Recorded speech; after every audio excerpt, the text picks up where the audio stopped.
Vamos definir um prisma. Então são dados uma reta no espaço, dois planos paralelos e um polígono. O polígono você pode ver por cima ali à direita. Escolha retas paralelas, então vamos traçar paralelas a essa reta dada pelo vértice C do polígono, pelo vértice D, pelo vértice E, F, G e aí vai. Agora a gente vai pegar a ferramenta ponto e marcar a interseção dessas retas com o plano azul ali, o plano de cima, para poder usar agora a função polígono do GeoGebra e traçar um polígono. Pronto, agora temos duas faces, que são chamadas de bases do prisma. Usando a ferramenta segmento do GeoGebra, eu vou ligar os vértices das duas bases para poder ocultar as retas e depois fazer as faces laterais. Agora, quando a gente muda H, observe que a gente está mudando a altura do prisma. A altura do prisma é exatamente a distância entre os planos paralelos que foram tomados inicialmente, ou seja, a distância entre os planos que contêm as bases. Agora, sem os planos marcados, você pode mover o polígono e continua sendo um prisma, ok? Esse polígono a gente não só faz a exigência de que seja um polígono plano. A gente pode ir ajustando os vértices ali para obter um novo prisma. Cada movimento que a gente faz, a gente tem um novo prisma. É nessa hora que o estudante atento vai me questionar, vai falar assim, mas até agora você não definiu o que é um prisma. Bem, vamos falar disso agora então.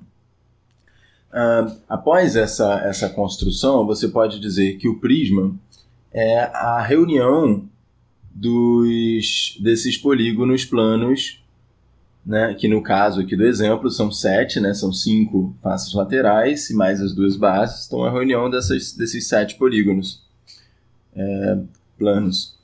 Essa é uma definição possível. Nesse caso, a gente vai dizer que um prisma é um exemplo de poliedro. A gente vai estudar com mais cuidado mais à frente.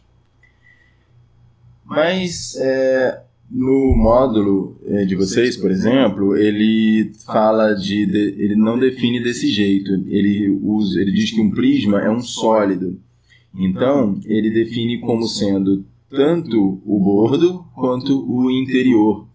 Então, quando ele toma essas retas paralelas que a gente tomou aqui na construção, retas paralelas a essa, por cada um dos vértices, ele não tomou só por cada um dos vértices, ele tomou também pelos pontos internos. Então, na verdade, é o recheio. Por isso que ele diz que é sólido. Então, o prisma poderia ser uma coisa ou poderia ser outra. Na disciplina, a gente vai usar especialmente essa segunda definição do sólido. Mas isso não é grave, se você considerar diferente, porque isso já acontecia antes e o contexto deixa claro o que você quer dizer com prisma. Pelo menos o contexto deveria deixar claro sempre que você estiver falando. Observa que quando você está fazendo geometria plana, você falava de triângulo, e aí você tanto falava de perímetro do triângulo quanto da área do triângulo. Então o triângulo é a região triangular, quer dizer, é o conteúdo, ou é as linhas, ou é tudo?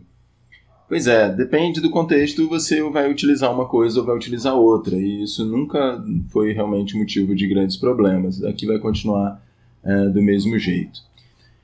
É importante a gente frisar aqui que tem uma linguagem envolvida e que é bom a gente conseguir utilizar ela direitinho. Eu já fui utilizando no meio da construção. Aqui você tem os vértices do poliedro, no caso do prisma, são esses pontinhos aqui, São os vértices dos polígonos das bases.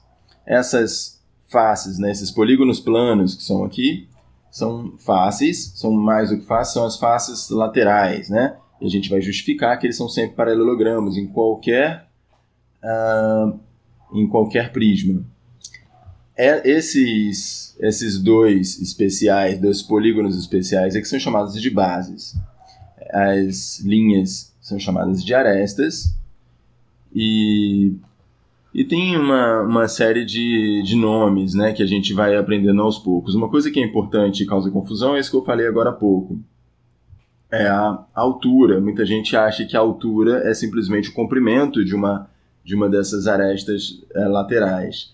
Mas, na verdade, a altura é a distância entre os planos das bases, né? Então, é a distância entre os planos onde estão contidas as bases. Então, a altura aqui, tá vendo? Vai mudando a altura. Um prisma a gente chama de reto quando as arestas laterais são perpendiculares ao plano da base. E a gente chama ele de regular quando, além disso, além das arestas das faces laterais serem perpendiculares aos planos das bases, também as bases são polígonos regulares. Então a gente vai ver isso tudo com cuidado ao longo, está tudo sempre escrito no material. Eu recomendo você faça um glossário, tenha os seus termos anotadinhos e os significados deles, isso ajuda você a sistematizar a coisa. Agora eu gostaria de falar rapidamente sobre os prismas regulares, para dar exemplos, né? Um prisma é regular quando as suas bases, que são sempre polígonos congruentes, né, são polígonos regulares. E além disso, quando a aresta lateral ela é a altura do prisma. Isso significa que a aresta lateral é perpendicular aos planos das bases. Então, aí você tem um hexágono, né?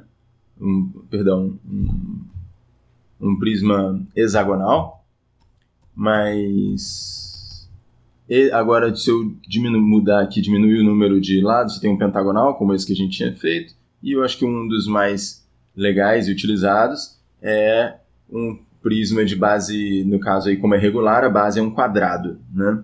E se você diminuir a altura, em algum momento ele vai virar um poliedro regular. Vocês vão ver com mais cuidado depois. Um prisma regular não é necessariamente um poliedro regular. A gente nem definiu o poliedro regular ainda, mas isso vai ser uma observação importante. E aí, se eu posso perguntar para você, qual é o menor número de faces que um prisma tem que ter? Bem, ele certamente vai ter duas bases. E qual é o menor polígono de base que você pode pegar? Um triângulo. Aí fica o famoso Toblerone, né? E aí, nesse caso, ele tem exatamente 5 faces, certo? Tem as 3 faces laterais e as 2 bases. Conforme você aumenta o número de lados, você aumenta o número de faces laterais. Observe que o número de faces laterais é sempre o mesmo que o número que o gênero, né? Que o número de lados do polígono da base. Isso ajuda, às vezes, a resolver problemas. Você pode, nesse aplicativo aqui, dá para mudar o comprimento dos lados, das arestas, né? A altura, e dá para planificar. A planificação é bacana porque ela te ajuda, além de ser uma forma de visualizar o prisma, ela te ajuda no cálculo das áreas, né? Da área superficial. Tá vendo? Quando a gente chama de área superficial, é a soma das áreas desses polígonos aí. E você pode mexer nas coisas enquanto ela está naquela posição ali planificada, certo? Então, sobre os prismas regulares, é isso que eu queria dizer agora.